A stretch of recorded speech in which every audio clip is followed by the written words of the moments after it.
Até agora vocês não fizeram, não usaram sedação.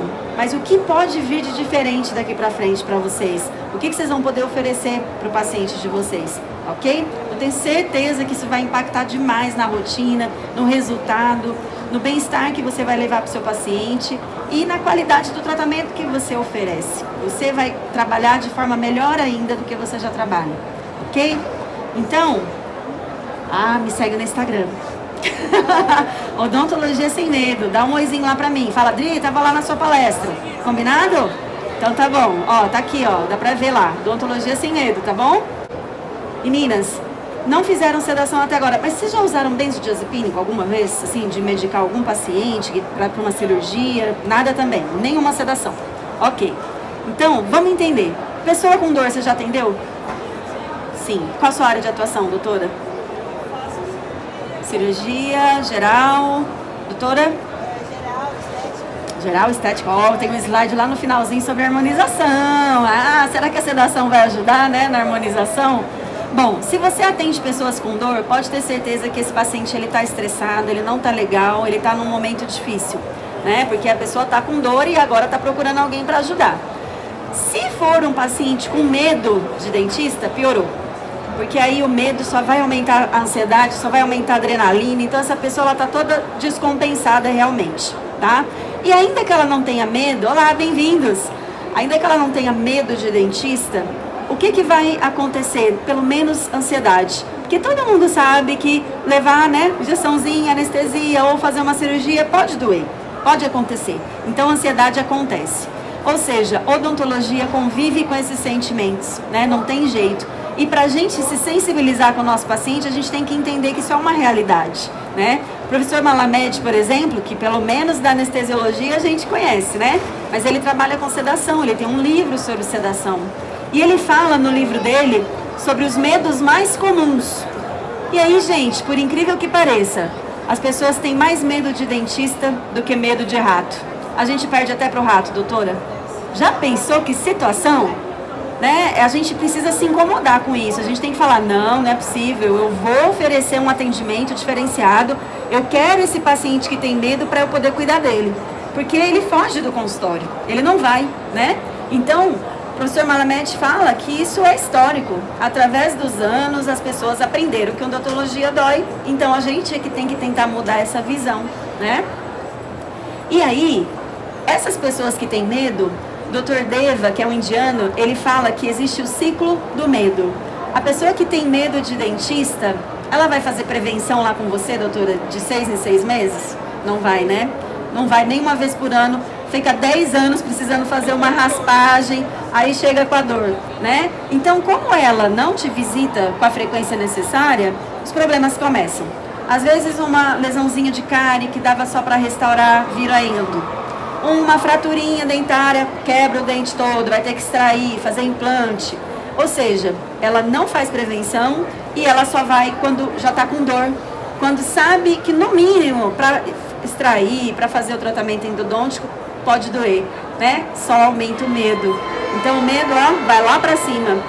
E esse medo pode ser tratado, inclusive, com intervenções psicoterapêuticas. O que é isso? Lá fora, Europa, Estados Unidos, a terapia cognitivo-comportamental. Psicólogo atuando no medo de dentista. Isso existe. Para nós não é assim uma realidade, né? A gente não tem esse hábito.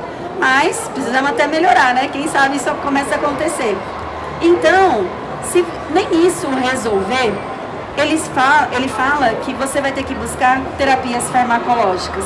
Aí não tem jeito, né? Você ou vai fazer sedação no ambiente do seu consultório, ambiente ambulatorial, ou você tem que internar o paciente, ambiente hospitalar, para fazer anestesia geral.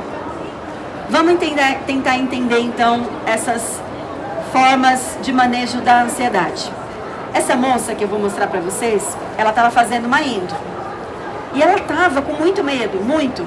Ela estava, assim, extremamente ansiosa, meio que pulando, gritando, assim, e eu fiquei com dó, eu tava com equipamento nesse curso, e eu cheguei pra ela e falei assim, moça, posso sedar você? Ela falou, pode. E ela tava com muito medo. E a hora que a sedação começou a fazer efeito, ela adormeceu, né? E ela dormiu E o colega que estava tendo muita dificuldade para terminar o canal, conseguiu terminar.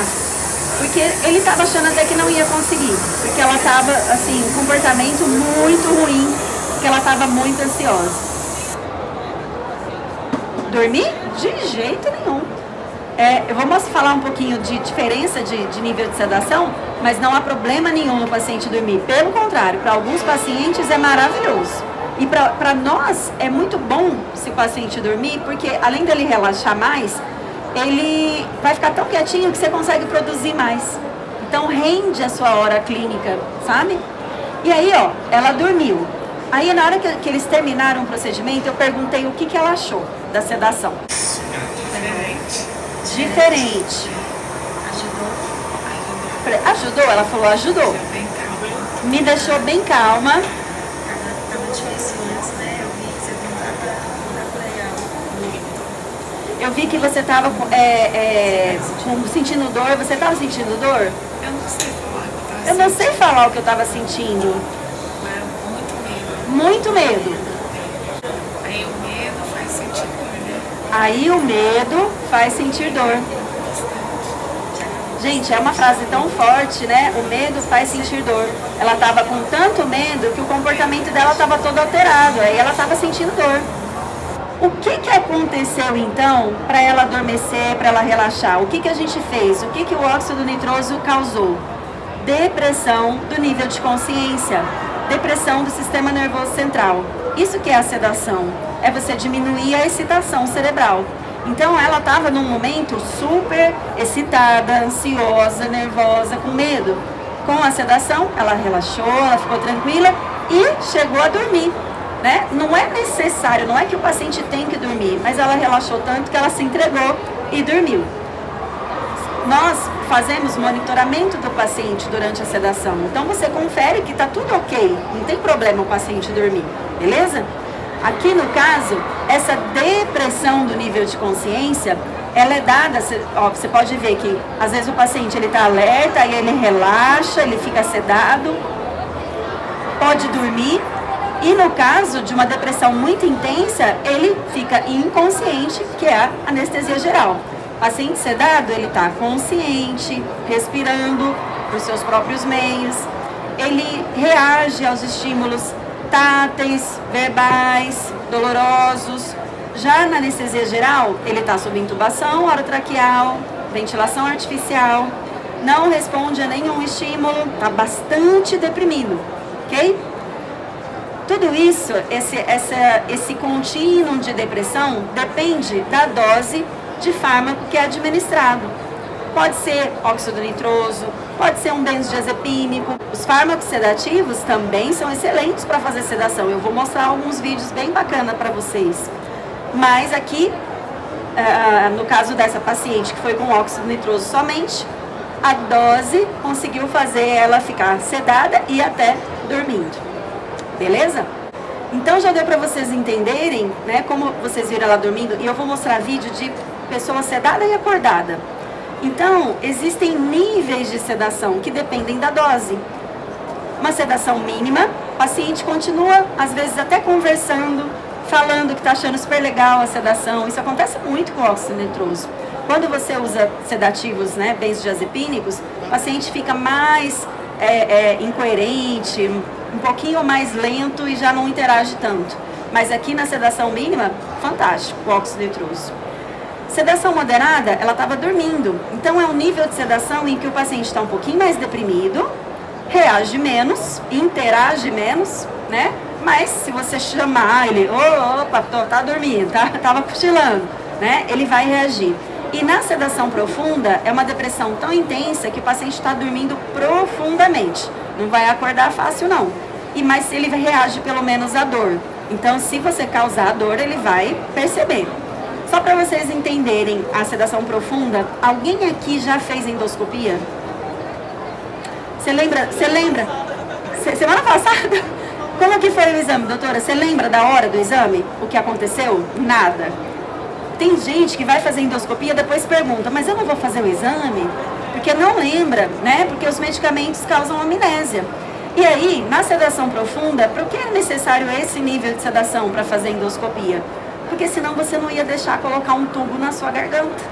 Você ia tentar tirar, ia te incomodar, né? Em sedação mínima e moderada, não dá para fazer esse exame. Bebês precisam de tomografia, ressonância, um paciente especial. Não adianta só a sedação mínima, precisa de um nível mais profundo, senão eles não vão ficar paradinhos para fazer o exame. Tem pessoas, adultos, que têm claustrofobia, não conseguem fazer ressonância magnética, precisa de sedação. E é um nível mais profundo, senão ele vai se mexer, tá? Na odonto, na nossa área, normalmente a gente não vai precisar de um nível tão profundo, na maior parte dos casos, tá? Mas às vezes tem alguns pacientes, principalmente especiais, crianças às vezes que não estão condicionadas e tem um comportamento bem ruim, a gente vai precisar de uma sedação um pouquinho melhor, tá? Mas só para vocês começarem a entender isso. E como será, Adriana, que eu vou perceber se meu paciente está em sedação mínima ou moderada? Tem várias escalas na literatura e essa aqui é bem famosa, a escala de sedação de Ramsay. Então você percebe, por exemplo, vamos supor que a gente pega um comprimidinho de diazepam ou midazolam e dá para o paciente. Água com açúcar. Ele continua nervoso, ansioso, agitado. Ele não saiu nem do nível 1 da escala de sedação de Ramsay. Então a sedação foi tão mínima que às vezes não é suficiente para ajudar, né? Normalmente, o que é legal pra gente na odontologia? Pelo menos nível 3 e nível 4. Nível 3, o paciente está sedado, mas bem responsivo, ele interage bastante com você. Por exemplo, isso é legal, vamos supor que você está indo fazer um ajuste oclusal. Vai ser bom o paciente te responder, né? Se está alto, se não está alto. Então, é bom que ele esteja num nível um pouquinho mais mínimo. Por outro lado, às vezes, é melhor, o paciente chega para você e fala, olha, não quero ver nada, não quero ouvir nada que você vai fazer. Então, ele precisa estar um pouquinho mais sedado, mais lento, mais deprimido, para ficar quietinho e tranquilo. Então, já estaríamos ali no nível 4, uma sedação já moderada. E nível 5, vamos dizer assim, uma sedação moderada muito boa, muito boa. Paciente bem quietinho, quase sem responder, tá? E nível 6, sedação profunda. Então dá pra gente escolher, inclusive, o que eu quero pro meu paciente. É um paciente mais tranquilo? Eu quero mais conforto? Sedação mínima. É um paciente mais difícil, comportamento bem complicado? Preciso de uma sedação melhor, senão ele não vai deixar atender, né? E aí, independente, ó, gente, já perguntei para vocês sobre medicação, falamos um pouquinho já do nitroso. Independente de o que você está fazendo para deprimir o paciente, para conseguir a sedação, o que realmente vai te dar o nível, a qualidade da sua sedação é a dose administrada. Então, como assim, Adriana? Vamos supor que a gente vai sedar um paciente com óxido nitroso. E você começa abrindo a válvula do oxigênio e oferecendo oxigênio para esse paciente. Então, regula um volume, teria subido uma bolinha aqui, né? Mas não está ligada a nenhum cilindro. Então, regulei o volume para o meu paciente e agora vou começar a colocar o óxido nitroso. Então, coloco ali uma certa quantidade e pergunto para ele o que ele está achando. Ah, acho que não senti nada ainda. Passa mais uns 2 minutinhos, aumenta um pouquinho. Ele fala, olha, eu acho que agora eu estou sentindo formigar minha mão, o lábio, tô sentindo alguma coisa legal. Ótimo, mas eu quero você um pouquinho mais sedado, então aumento mais um pouquinho. Ou seja, eu tive que atingir uma certa dose para conseguir aquele nível de sedação que eu gostaria naquele paciente, individualizando o máximo possível, né? Para mim, por exemplo, só para vocês terem uma ideia, qualquer tacinha, meia tacinha de vinho, eu tô sedada, viu, doutora? Ó, 30% de óxido nitroso, 40% já tô chapada. Tem paciente que não, precisa de 50, 60. Então é isso, a gente vai sentindo o que o paciente precisa para determinar a quantidade de óxido nitroso que ele vai usar, tá bom? Então, independente se é um medicamento que você vai dar um comprimido para o paciente ou mesmo o gás óxido nitroso, é isso. A quantidade vai te dar um nível de sedação, ok? Vamos avançar um pouquinho. Esse artigo aqui, ele foi muito feliz para poder mostrar para a gente as diversas possibilidades que você tem para atuar ainda no ambiente ambulatorial. O que acontece quando você tem um paciente especial, né, uma pessoa com deficiência, ou um adulto muito fóbico? Não é só uma pessoa que acha que tem medo, não. É uma pessoa com medo mesmo, que ela não vai no consultório. né? Ou uma criança que não está condicionada, precisa de um tratamento e é comportamento bastante complicado e não há tempo de condicionamento. Então, todos esses perfis de pessoas que necessitam de um atendimento diferenciado, não só do tratamento odontológico, a gente vai considerar aqui como pessoas especiais. E aí, o Dr. Spengler, ele fala que você que se propõe a atender esse público, você tem que ter ferramentas. Você tem que estar preparado para resolver o caso do paciente de acordo com o que ele precisar. E aí, ele fala que alguns desses pacientes, pode ser que você até consiga atender só com o manejo ali mesmo, normal, de consultório, que você já faz todo dia. Perguntar que time que ele torce, se o time dele ganhou, pôr uma música para ele ouvir, talvez já ajude. Mas a maioria desses pacientes um pouco mais difíceis, você vai precisar fazer o manejo de voz, restrição das mãos, restrição física total, que na odontopediatria a gente chama de estabilização protetora. Muito comum a gente fazer isso para pacientes especiais também. E aí, se nada disso for suficiente, porque tem paciente que escapa da estabilização, não tem jeito, você precisa da ajuda das técnicas farmacológicas. E ele coloca em primeiro lugar o óxido nitroso. Por que que ele coloca o nitroso em primeiro lugar? É a técnica mais segura de todas para a sedação. Uma coisa, eu já falei para vocês por quê. Vocês viram que eu mostrei que foi aumentando aos pouquinhos? Isso se chama titulação. Então, você titula a droga até a quantidade que precisa. É muito mais seguro você fazer isso do que pôr de uma vez um monte de medicação. Então, a titulação é uma vantagem da técnica de sedação com óxido nitroso.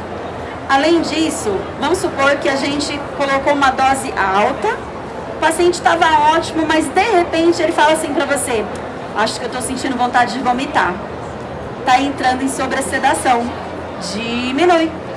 Então é outra vantagem da técnica. Além de titulável, ela é reversível rapidamente. Você já diminui o óxido nitroso, aumenta então por tabela, né? Porque a concentração do gás, se eu estou usando 70% de nitroso, eu vou estar com 30% lá de oxigênio. Se eu diminuir aqui, vai aumentar o oxigênio. Então, a partir do momento que eu ofereço mais oxigênio, o paciente puxa aquele oxigênio e aí, rapidinho ele fala: ah, já melhorei, foi bom, né? Agora eu estou bem de novo. Ok. Então, a técnica é titulável, reversível e você ainda está oferecendo oxigênio para o seu paciente. Só para vocês entenderem essa questão do oxigênio. Aqui, ó, nesse ambiente que a gente deve estar respirando mais ou menos, não mais do que 21% de oxigênio no ar atmosférico. Aqui, se você estiver usando tudo, que é o máximo 70% de nitroso, vai ter 30% de oxigênio na mistura. Então, isso já significa mais ou menos 50% a mais de oxigênio do que a gente respira normalmente. Então, é uma técnica muito segura, porque ela é titulável, reversível e ainda tem oxigênio, tá? É quase impossível uma dessaturação ou uma depressão respiratória, porque o paciente está oxigenado, ok? Caso não seja possível usar o nitroso, e isso pode acontecer em alguns casos, paciente que tem obstrução nasal, às vezes ele não gosta da técnica. Paciente respirador bucal, a técnica é inalatória, então ele precisa respirar pelo nariz. Hoje até existem máscaras faciais que podem ajudar na indução, mas depois você tem que trocar para máscara nasal. Se for o caso, um paciente de respirador bucal, por exemplo, você pode fazer inicialmente uma pré-medicação por via oral, por via intramuscular, intranasal, intravenosa. E aí você coloca o óxido nitroso depois para melhorar o nível de sedação. Então, você vai usar o óxido nitroso quase todas as sedações, a não ser que realmente exista algum tipo de impedimento, que depois eu vou até citar para vocês. Por último, o Dr. Spengler fala: deixa o hospital por último. Depois eu vou explicar direitinho. Vamos dar uma olhadinha nessas possibilidades. Esse mocinho aqui não está sedado, mas está dormindo. Por que um paciente dorme? Alguém já dormiu na sua cadeira? Sim? Por que um paciente dorme se não está sedado? Tá com sono? Por que será? Alguém? Alguma sugestão? Por que o paciente dorme lá na sua cadeira? Hã? Não. Ele está relaxado porque ele confia em você. Porque houve tempo para você estabelecer esse vínculo de confiança. Né?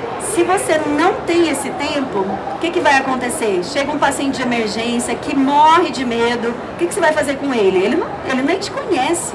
Né? Então, se é o caso, não vai dar para fazer isso aqui, não vai acontecer isso, ele não vai relaxar, porque ele está com muito medo.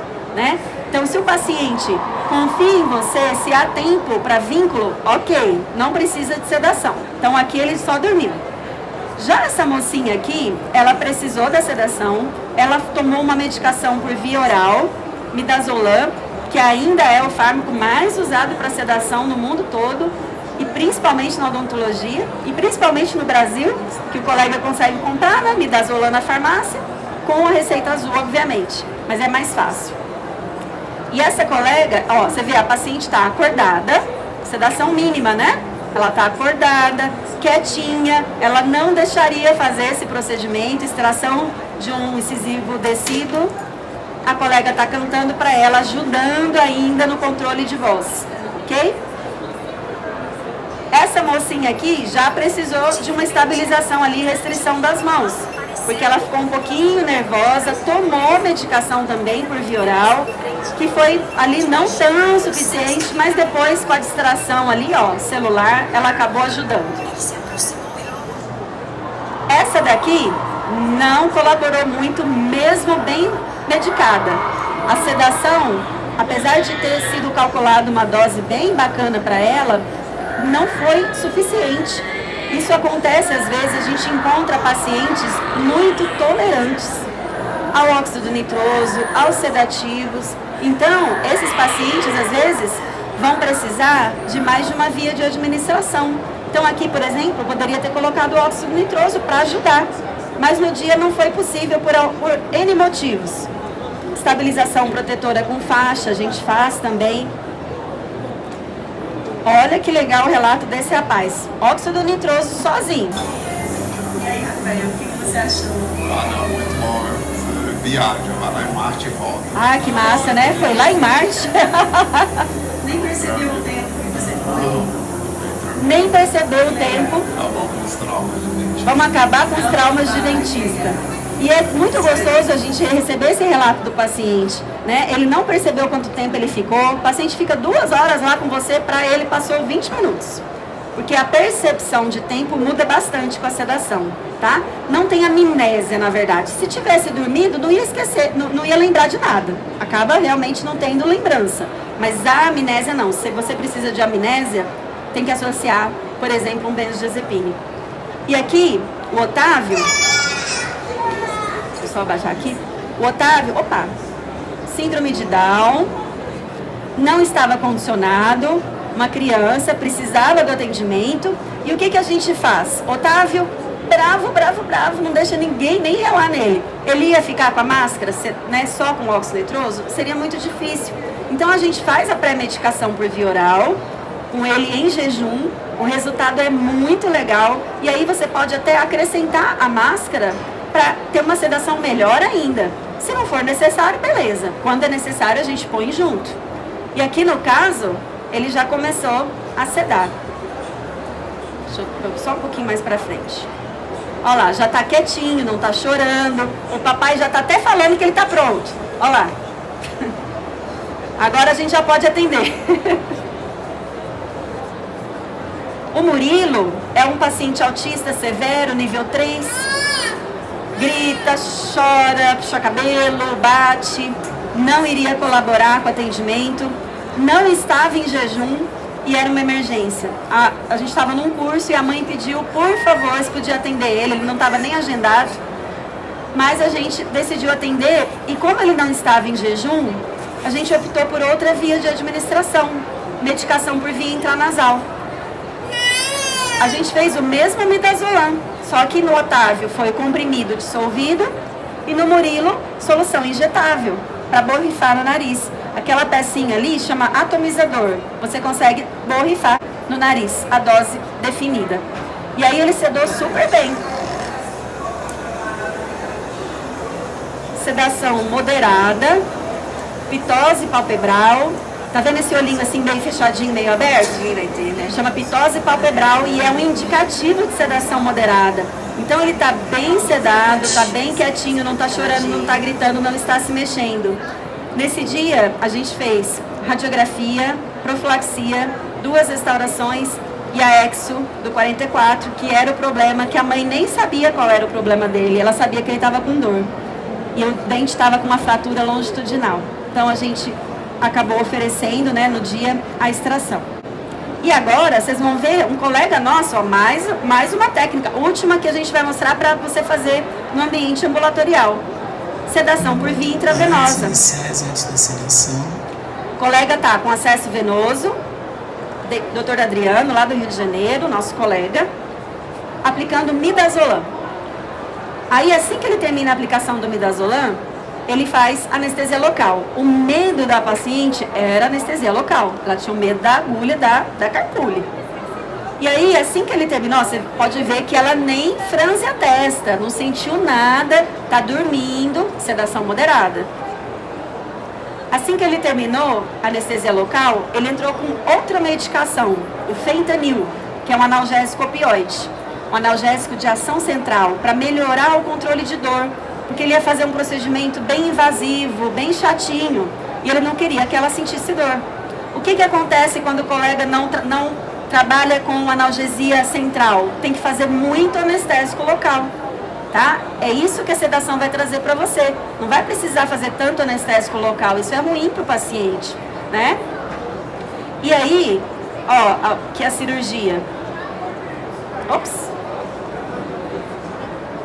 Só para vocês verem que foi bem ali na região anterior, uma cirurgia maiorzinha. E olha só que bacana o que a paciente achou no finalzinho do tratamento. E veja a observação da paciente quanto ao grau de amnésia do procedimento. Você não deu anestesia? Eu não senti. Então ela não lembra, ela não sentiu dor, ela tá feliz. Porque ela tinha medo da agulha. Ué, Adriana, mas ela fez um acesso venoso, ela não tem medo de agulha? Mas, gente, o medo é tão específico, ela tem medo de agulha de dentista, de anestesia, da carpule. O paciente tem medo da alta rotação, do barulho, tem medo do tremor da baixa rotação e de outras coisas que, às vezes, para nós é uma bobeira.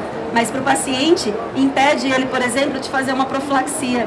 Fica 10 anos sem fazer uma raspagem, uma profilaxia, precisando disso e não consegue no consultório, né? E aí, claro, se você não tem nenhuma dessas ferramentas, a única opção seria a internação de um paciente mais complexo, mais com comportamento difícil, que você não tem essas ferramentas para poder atuar. O hospital, né, fazer a internação, anestesia geral e atender o paciente no ambiente hospitalar, em muitos casos é útil, é necessário, mas em outros não é tão necessário, né? A gente ainda vê hoje colegas internando o paciente para fazer frenectomia.